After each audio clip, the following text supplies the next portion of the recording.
Do you feel seen and known in your relationship? Yeah, the felt need to think that you are known, to believe that you're known, to experience that you're known is a cornerstone to any healthy relationship. Because otherwise, why be in it? Mark loves to talk about and theorize like what is the point of relationships? What's the point of a marriage or a romantic partnership? Yeah, you need to make sure we know why we're doing this because it's not easy all the time. So we have to really make sure we know we're investing in something that we're getting a legitimate return for. There's a reason that we're doing this thing called relationship and intimacy building and worth figuring it out. So here we are. Do you feel seen and known? Sometimes when you're Sometimes. in health and you're being a good husband, sometimes not. Okay, okay, okay.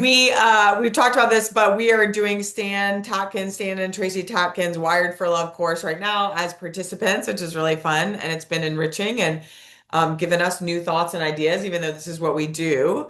It's been really, I think, enlightening for us. And so this past week, this past session, one of the things Stan said was very quite simple, but I felt like very profound because we were talking about this idea of having a PhD in your partner, like really knowing them in and out intimately, the details, the quirks, the flaws, and all these different things. We did an exercise of trying to read things in each other's faces. And as he was talking about this idea and concept of feeling seen and known, he said, at some point, the question, what's wrong with you, becomes who are you? And what he meant by that was that if you're many years into a marriage, partnership, relationship, and you're still like regularly or in profound ways, saying, what's wrong with you, babe? Like, what's wrong? Like, at some point, Mark's not going to feel known. Like, this April, we will have been together 5 years. And so at some point, if I say to him, what's wrong with you? Like, it's sort of admitting, like, who are you? I don't even know who you are. Yeah, good. I like it. Well, so and the key is that a general knowledge, but then on top of that, what I love is the way this guy Stan Tacken talks about it in the studying of one another, like literally, like you're also becoming an expert in nonverbal communication.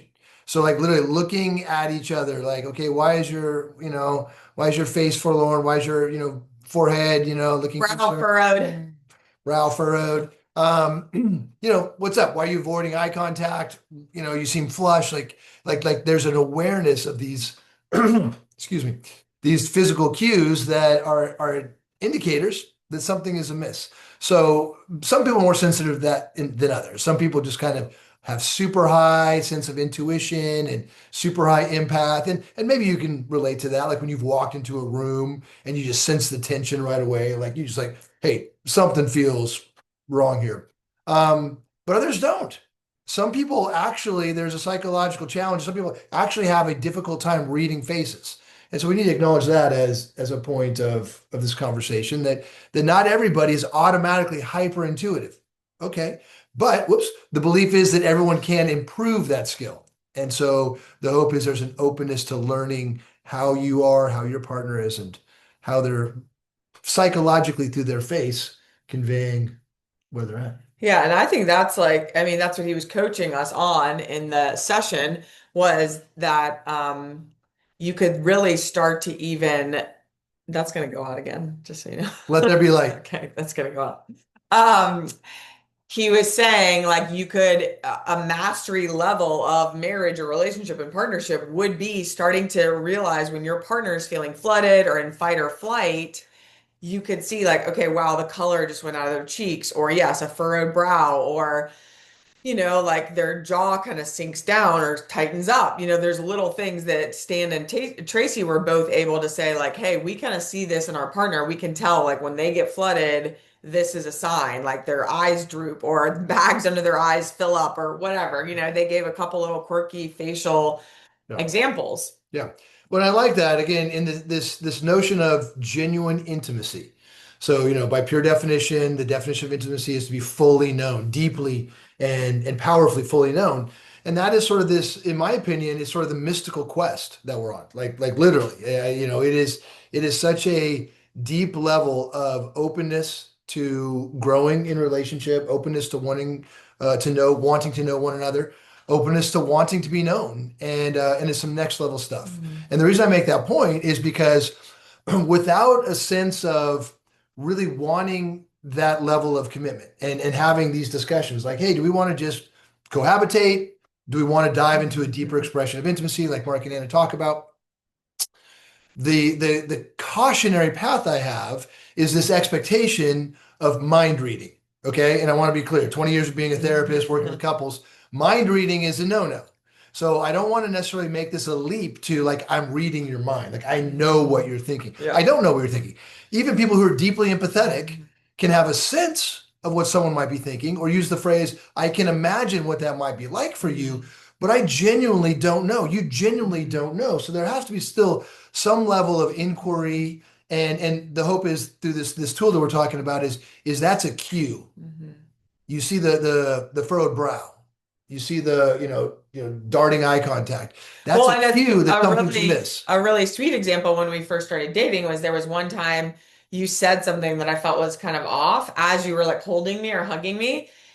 And like you immediately felt like my pulse change or my breathing change, and you were like, whoa, what's going on? Like, what happened with what I just said right there? And I remember in that moment feeling so loved because you were so in tune to like, oh my God, this guy's like paying attention to my breathing. Like he's so in tune with me that it like or my pulse even like you felt a difference. And I think I personally had never had that much attention paid to my heart rate or my breathing. And it felt so nice to be with someone who was so online in that moment to like, as you're holding me, you felt a change and you acknowledged it. So what's the difference, man, between the question as kind of posed in this, initial conversation, like what's wrong with you, compared to like I sense something's is the matter, like how and again not assuming mind reading, Yeah. but just kind of how do we then move into okay that it's apparent that something's amiss, like in that thank you for Yeah. that beautiful story, but I didn't know exactly what you were thinking, and obviously Yeah. it was something that flew over my head because I wasn't Yeah. trying to disrupt you. Yeah. And so inadvertently, I said something or did something that caused you to have this shift. I knew that you had a shift, but I didn't know what the Yeah. actual shift was. Well, I think that's an interesting story to share because it was early on in our dating. So that's maybe like 4 or 5 months in max. And so you didn't really know me yet. And so, but you knew enough because of your high emotional intelligence and the way you are able to hyper focus and pay attention. You knew something was off. So yeah, in those instances, I would say, I think Stan would say, like early in dating, it's totally fine to say, hey, I can tell something's off. What is off? And I do think, that it's tough. There's this both and component to what we're talking about because Esther Perel would say, you never want to rest on your laurels and say, I know my partner. There's nothing else to learn about them. Like I know them. Because she says the minute you stop being curious is the minute your relationship is dead because we are all evolving, growing beings in lots of different directions. So you got to keep asking questions. However, it's a both and. Yes, stay curious. Your partner's going to evolve, change, and ask them questions to stay in tune with that. But the other part is, yeah, there is something to once you're in an intimate partnership for many years, the person, one or both of you, shouldn't feel like, oh my God, you don't even know me. Like, you don't even know like what makes me tick or what makes me sad or what makes me excited. Like, I bet if we could rewind to that moment, Mark, and like get to that story and I told you exactly what happened, I think you would have been like, oh yeah, now I would know like what it was that changed Okay. your heartbeat and rate and breathing or whatever. That's great. No, I like that. And so to me, I'm hearing it very clear, like two levels, so to speak. Level one is actually a cognitive knowledge of what the person is experiencing Hmm. and deductive reasoning as to why they feel that. We've experienced that a number of times now. It's a safe assumption that that might be where you're at, but let me clarify. Let me, get Mm. curious and clarify. So that's level one. Level two is just noticing this notion of flooding, noticing this notion of elevated state of being.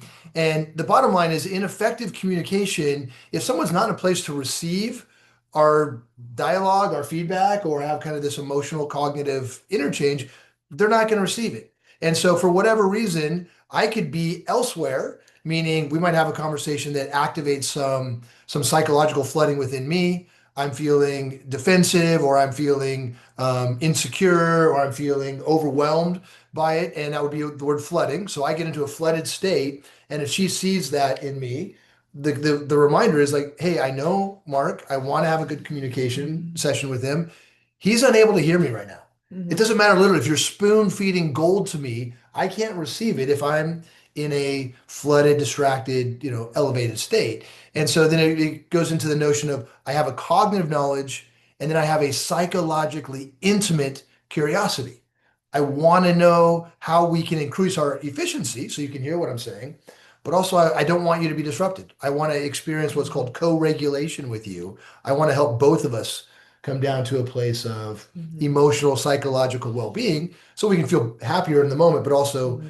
more connected in the communication. Yeah. I do think this is a big, I think this is a big, big element of couples, like the dissolution of relationships is when one or both people start to feel like unknown. Because I think one of the big things and why you would even be in a monogamous relationship or partnership or marriage is to feel really known and held. And like even yesterday, I shared a nice story, but like, in a little vulnerable moment, we had a disconnect and I shared something with Mark and he immediately hit me back with something that was not a healthy answer that made me like, I mean, I knew you were just not in a good way, but like I was like, you know me, like that's not what I want. So that felt hard in the moment because I think you know me. But that was my immediate feeling is like my husband knows me. Like why did he even say Yeah, that? Like that's so it felt I mean, I love you. We all make mistakes. It felt doubly yeah, hurtful because I'm like he knows yeah, me. And yeah, so like yeah. the fact that he said that response or answer just was like, come on, like what are we doing? You Hmm. know? Sure. And if we microanalyze that, if we had a video or and our therapist or Stan Tatkin would have watched that video, he would say, I can say it now in hindsight, like I didn't like I didn't like it. I didn't like the things you were saying. It caused me to feel some kind of way, some kind of insecurity or some kind of disappointment or self-critique. I took it into self-critique. Hmm. And the easiest defense was just to keep you at a little bit distance. And so in that moment, in my, insecurity and junk, rather than say, wow, I hear you saying something that I have a level of, burden to bear in this. I wasn't in a place that I could hear that or take that. And there's some compounding things that built up to it. It wasn't just in a vacuum to where I was just like, you know what? I'm going to keep you right here. And that statement effectively did that, as opposed to ideally in the wisdom and brilliance that I am when I'm my best self. I say, I hear that you're disrupted. Come here. I got you. I know where you're at. Of course, I know it's not what you want. I see you. I hear you. Let's find a better solution. So, all right. Well, I guess we're not perfect. We're still figuring it out. We are So, still figuring it out. Let us know. I sent an email about this to my listserv. If you want to get my weekly relationship tips and recommendations of books, podcasts, things that I'm consuming that are helping me in my work with my clients and in my own marriage with Mark, reach out, direct message me. And I'd be curious, like, anybody that watches this, like, do you feel known? Do you feel seen? What does that look like in your marriage? Like, I love stories of how people feel seen and known by their partner. And yeah, we'd love to hear from I you. love it. Well, hey, thanks so much. We'll see you next time. Bye bye.